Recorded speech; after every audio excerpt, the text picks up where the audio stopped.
Hey folks, in this video we're going to talk about whether or not your character should live or die. Ba ba ba.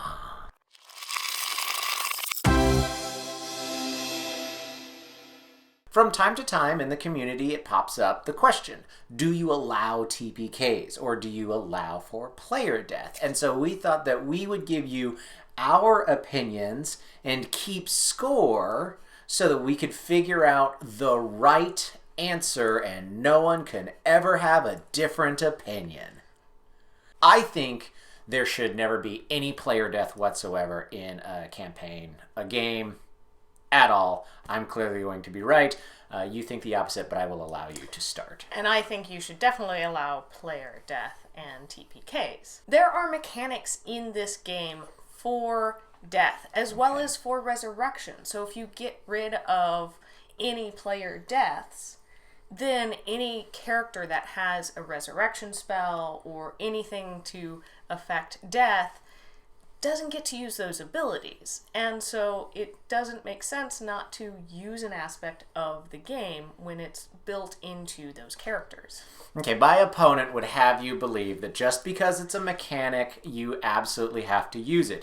You know, the way that you always use the mechanics for how much gold weighs, and encumbrance, and everything like that. No, that's ridiculous. Just because it's a mechanic doesn't mean that it should be something we have to have. Also, all of these games are built off of dice. Dice aren't fair.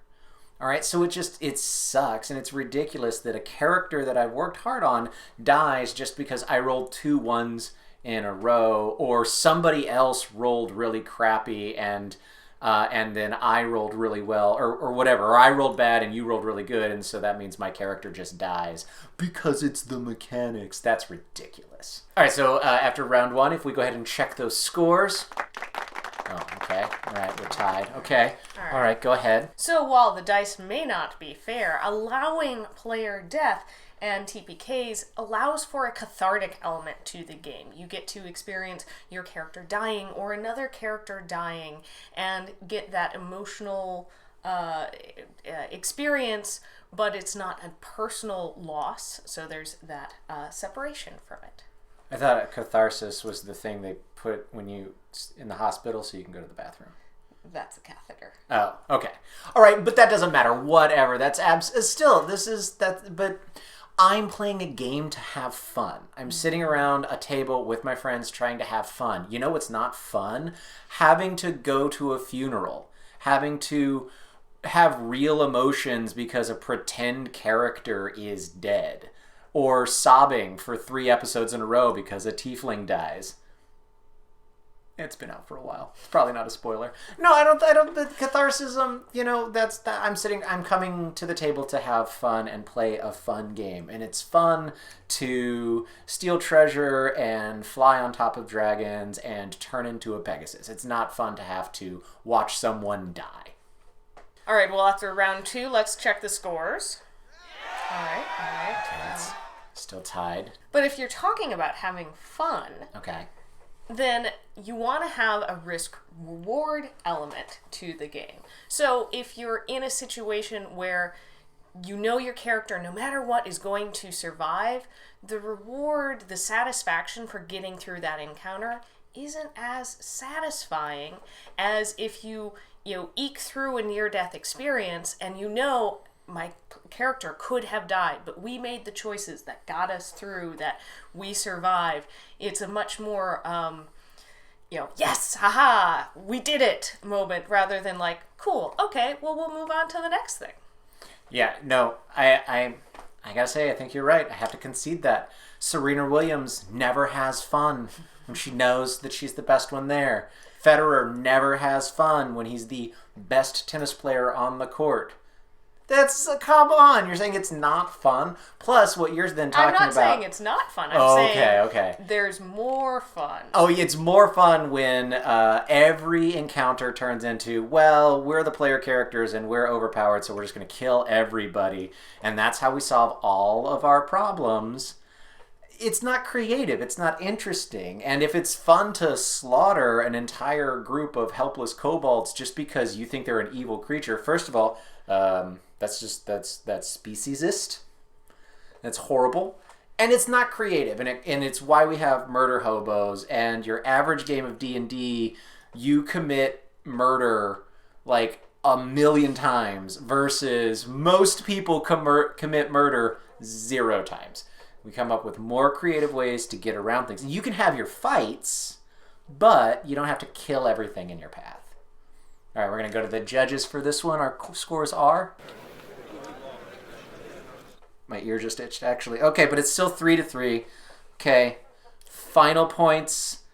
Sudden death, but not permanent death round. All right, what's your last thing for why we should have death in a game? Ultimately, there are consequences for our actions. So if my character makes a choice that is a horrible choice that is going to get them killed, like, yeah, I'm going to run into the mouth of that dragon.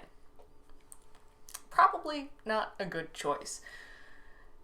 So you have both my player made a horrible, horrible choice, as well as not everything in life is fair. So maybe the roll of the dice aren't in your favor, or your party makes a series of maybe not the wisest choices, but not necessarily dumb choices, and you put your entire party or a single player in a position where their life is at stake. There are consequences to your actions. Okay, there might be consequences to your actions, but even if all of those things were true, even if my character did something that was ridiculous and they shouldn't have and they made a mistake, and then they rolled 3 natural ones in a row and you rolled 17 natural 20s, and we're sitting around the table and there's a lesson to be learned here, I built a character. I came up with an idea. I created something. I've been sitting around the table with my friends for, weeks or months or a year or more. And it just sucks that my character is gone. The story I was trying to tell, too bad, I'm sorry, you don't get to tell your story anymore because I'm going to punish you as the GM because you're just pawns in my story, because the dice are not supposed to be fair. Whatever those rules are, you're turning around and you're saying, well, your story isn't important enough, and so you have to die in order to learn a lesson or something like that. And that's just absolutely ridiculous. That's no reason to kill someone's character. All right, well, we'll go see the final score. All right, the last scores. It's still tied. Maybe the lesson that we're supposed to learn here is that there's lots of reasons why there should be death in a game sometimes. And there's lots of reasons why there's creative ways to get around death if that's what you, your GM, and the other players have all decided. Interesting. Gosh. Maybe playing D&D or Pathfinder or any type of tabletop RPG isn't about who has the right answer and there's only one way of playing the game and ultimately no one should be able to argue with you. Maybe it's more about getting together and having fun with a group of people and all finding the rule set that works for your table.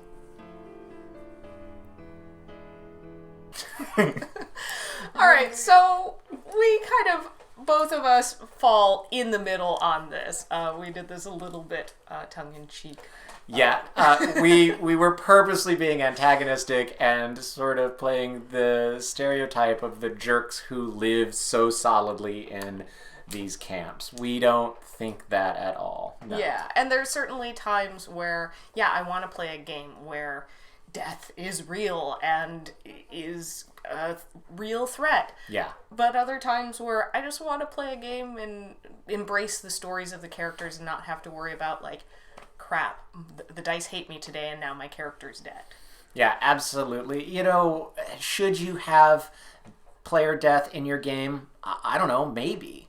Should you allow TPKs as a DM? I don't know, maybe. I think it really comes down to making sure everybody knows what to expect going into it. Yeah. If you're playing in a system like Tales from the Loop or 7th Sea where death really isn't a thing, then that kind of answers it for you. But for Dungeons & Dragons, Pathfinder, those D20 systems, I think as long as everyone is on the same page of what kind of experience, what kind of game you're playing, then that's the ultimate thing you're looking for. So do you have player death or TPKs in your party? Do you think that they're a really useful tool to keep people in line and make it more exciting? Or do you not allow them because you want to embrace the story and find more creative ways other than just killing folks? We would love to hear your thoughts in the comments below. Keep it polite, right? Yeah. Keep it respectful, all that kind of stuff. But how do you treat death in your games? Thanks to all our patrons, especially Black Dragon Gaming. If you like what we do and want to support our channel, head on over to our Patreon page. There you can get access to patron perks and exclusive streaming events. And you can join in on our community discussions. If you enjoyed this video, I hope you subscribe, because we make videos here every week about tabletop RPGs and our other geeky interests. And we'll see you next time on Roll for Initiative. Bye.